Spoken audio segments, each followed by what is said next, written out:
You're with Kylie Baxter on ABC Radio Hobart. Just before the news, I was telling you about the national road toll being way up, and I asked this question. If you were in a position of authority, what would you do to improve road safety? Because literally nothing is working. And I want you to text in with your ideas, anything at all. And also, what do you think's the problem? Is it just that people are somehow more distracted than they have been in previous decades or years? Are people more stressed? Is mobile phone use very possibly adding to this problem? I would like to know what you think. 0438 922 936. Sonia says, Kylie, I would charge tailgaters and make it expensive as well. She says, obviously, I'm sick of being tailgated. Have your say as well. I'd love to hear from you. If you want to share your thoughts, that'd be great. Give me a buzz, 1300 222 936 or text 0438 922 936.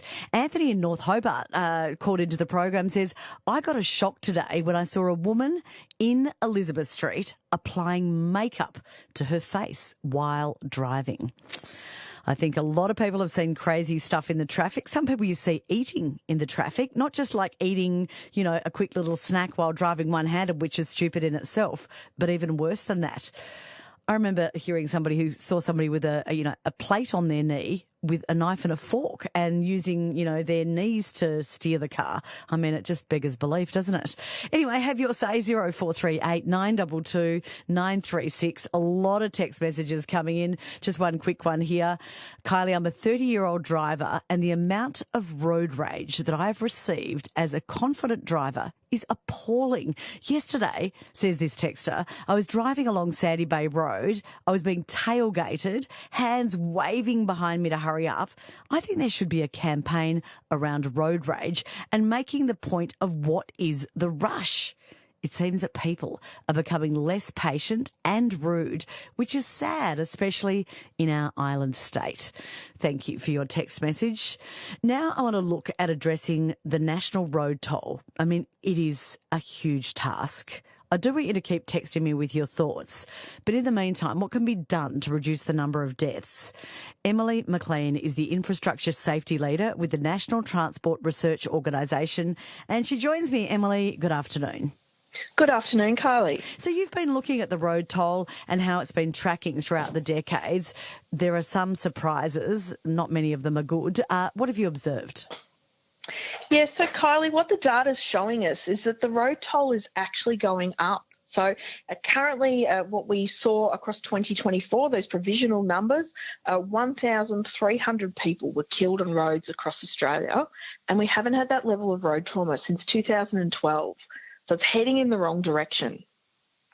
And so if air travel, say, had a fatality rate, anything like the road toll, airlines would be shut down overnight. So why do we seem to tolerate such a high road toll when it comes, to what we're seeing over the past, years and decades? It's a great question, Kylie. If we had the same sort of toll for using airplanes in workplaces, for example, we know that there's great systems in place to really investigate and understand what's happened and make sure that the issues that led to that crash don't actually happen again. But we've sort of become accustomed in some ways to having a road toll and even that terminology, a toll for using our roads. But what we're saying at NTRO is really we need to be working to get that down to zero. We shouldn't accept that people are going to lose their lives on our roads just by going about their day-to-day business. Do you think there's a sense that we've just become complacent about road deaths, that people, it's almost like a level of fatigue that's hard to understand? It is hard to understand, I think, unless you've personally been impacted by it and you've seen the results of road trauma, lost a loved one or a friend, for example. It's really hard to personalise that. So we always think, it's not a me problem, that happens to other people. But what we want to say is really this is about everybody using our roads. And if we can just all, some of those examples that we heard, make sure that we're being courteous, make sure that we're letting people overtake and not getting frustrated, and just be a bit nicer on our roads, we actually might see some reductions in this road trauma if we all just recognise that we've got a role to play, and it's really important, whether it's us or our family or the other road users, getting home safely at the end of the day. And does Tasmania follow the national trend, Emily? So Tasmania is actually a little bit interesting. You had a spike in fatalities on the road network in 2022, and it is sort of relatively stable around that. But certainly we're not seeing it head downwards in the trend, which is what we want to see, obviously. We want to see that we're making a difference and that we're getting more people home safely every year. Now, before we talk about the Road Safety Revolution campaign that you are currently running and trying to make a difference, I just want to read a few of our text messages from our ABC listeners. This one from Jeff in Kingston says, you can't examine raw fatality data in isolation. The Australian population has increased dramatically in the last decade. What's the fatality rate per 100,000 driver's licence or registered vehicles, asks Jeff. He says, only then will we understand the trajectory. Robin says, if you're looking at what's changed in recent years, I think one is more mobile phone use and more people driving who've come from other countries. That is Robin's view. Daly says, Kylie, I want to know this. Why are truck drivers allowed to talk on a two-way radio, taking one hand off the wheel? Another texter says, the amount of near misses I've had with oncoming traffic that overtakes cyclists on blind bends, crests, and generally inappropriate areas. Clearly very, very challenging for you. He says they're just too lazy to wait. There are a lot more messages here. I'm not going to read all of them right now, but my guest on the program is Emily McLean, who's an infrastructure safety leader with the National Transport Research Organisation. Emily, tell us about the Road Safety Revolution campaign. What are you hoping to achieve? So NTRO started this campaign or this revolution, and what we're really hoping to achieve is some changes in road safety. So we know that the road toll's going up, which means we can't keep doing the same things that we've been doing and expect that they're actually going to make the difference that we need. So we're calling on everyone, whether that's the road agencies, for example, the transport agencies who are in charge of the road network, whether it's people on the roads themselves, pedestrians, cyclists and drivers. We're asking everyone to really stop and rethink their contribution to road safety and how they might be contributing to how safe or unsafe our roads actually are. I'm going to take a call from Narelle, who's on the line right now, who seems to have witnessed something quite crazy. I can't believe this. Hey, Narelle, good afternoon. Hi, Kylie. How you doing? Yeah, good. What happened? Tell us your story. So just driving up the Brooker, and there was a ute in front of me, pretty erratic. They were sort of going swerving over the lane.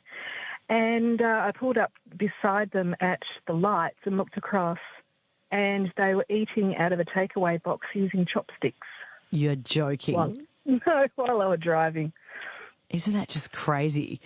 Yeah, the things you see on the roads, I'd be curious. I'm sure other people have witnessed similar things. What did you do? I mean, did you just drive off in disbelief, or did you do anything? Pretty much. I didn't know what to do. And because he was beside me, I couldn't get his license plate. And I just sort of realised, that's why you're all over the road. And I know it's probably come up in your messages, a lot of people talking about Asian drivers. This was a Caucasian male. Yeah, okay, very good point. So, let's everybody not be racist, but just point out that bad driving is bad driving. Doesn't matter what way you look at it.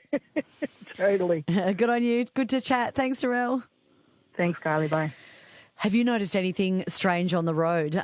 Feel free to share. Emily, isn't that a crazy story? Somebody eating takeaway, driving erratically and using chopsticks.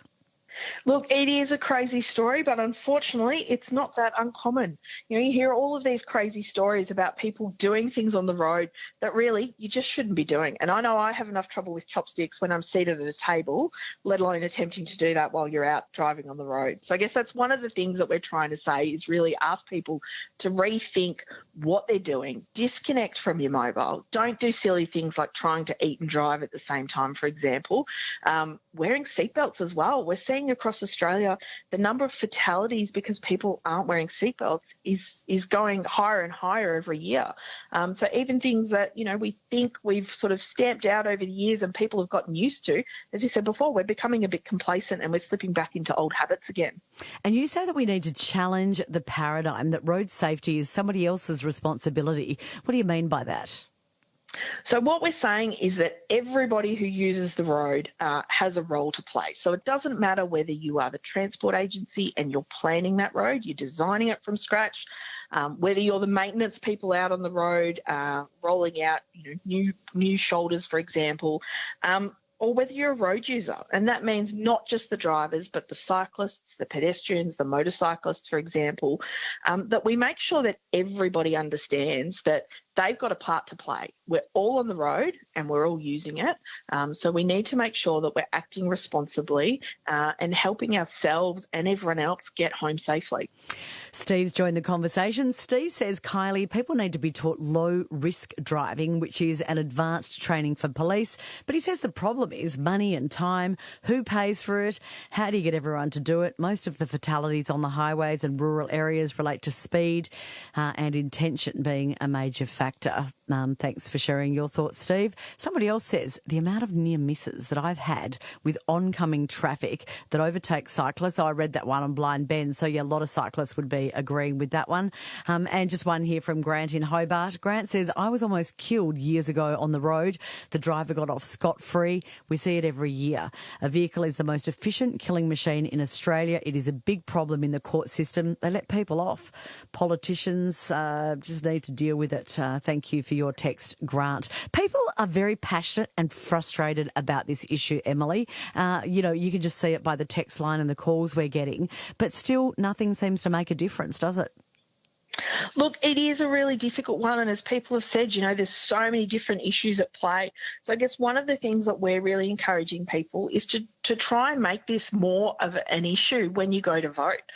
We want bipartisan support right across Australia for the changes that need to happen. So it doesn't matter who's in power. It doesn't matter what state or territory, that we've actually got that support for the right funding and investment in some really good solutions to make a difference. Well, look, good to chat with you, Emily, and clearly you're on the case. Let's hope we see some change in the coming years. Thanks for joining the program. Thank you so much for having me, Kylie.